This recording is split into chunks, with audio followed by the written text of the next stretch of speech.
C'est une promenade qu'elles ont l'habitude de faire. Kada et Sheida sont des femmes de Srebrenica. Elles se rendent au mémorial de Potodjari, une ancienne usine transformée en musée.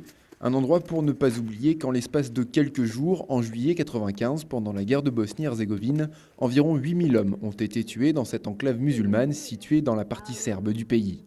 Des événements qui ont eu lieu malgré la présence des casques bleus de l'ONU, extrêmement critiqués depuis pour leur passivité. En plus de son mari et de son fils, Kada a tout simplement perdu la totalité des hommes de sa famille.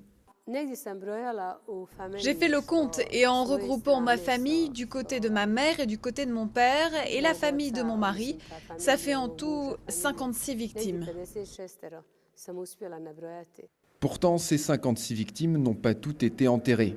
Après le massacre perpétré par les forces serbes de Bosnie, les cadavres ont été regroupés dans des fosses communes et parfois déplacés. Aujourd'hui encore, une organisation s'occupe de rechercher les corps des personnes disparues.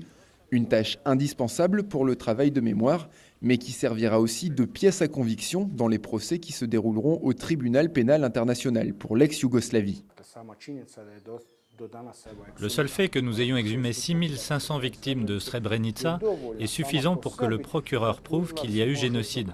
Parce que nous parlons de 6500 personnes de la même origine et de la même nationalité. Dans le cimetière de Srebrenica, 8000 noms gravés dans la pierre témoignent de l'horrible réalité du projet d'épuration ethnique.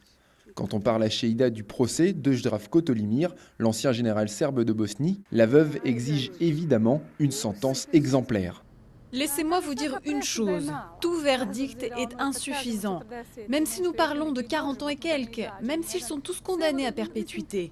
Nous les familles, nous ne sommes pas du tout satisfaites des verdicts qui ont été prononcés jusqu'à présent, même ceux qui étaient accompagnés de peines les plus lourdes. Pour chacun d'entre eux, le verdict devrait contenir une sentence pour acte de génocide. 6 personnes ont été condamnées à La Haye dans des affaires liées à Srebrenica. Mais seulement 2 d'entre elles ont été convaincues d'actes de génocide. Le commandant de l'armée serbe de Bosnie, Ratko Mladic, considéré comme le principal responsable du massacre, est quant à lui toujours en cavale.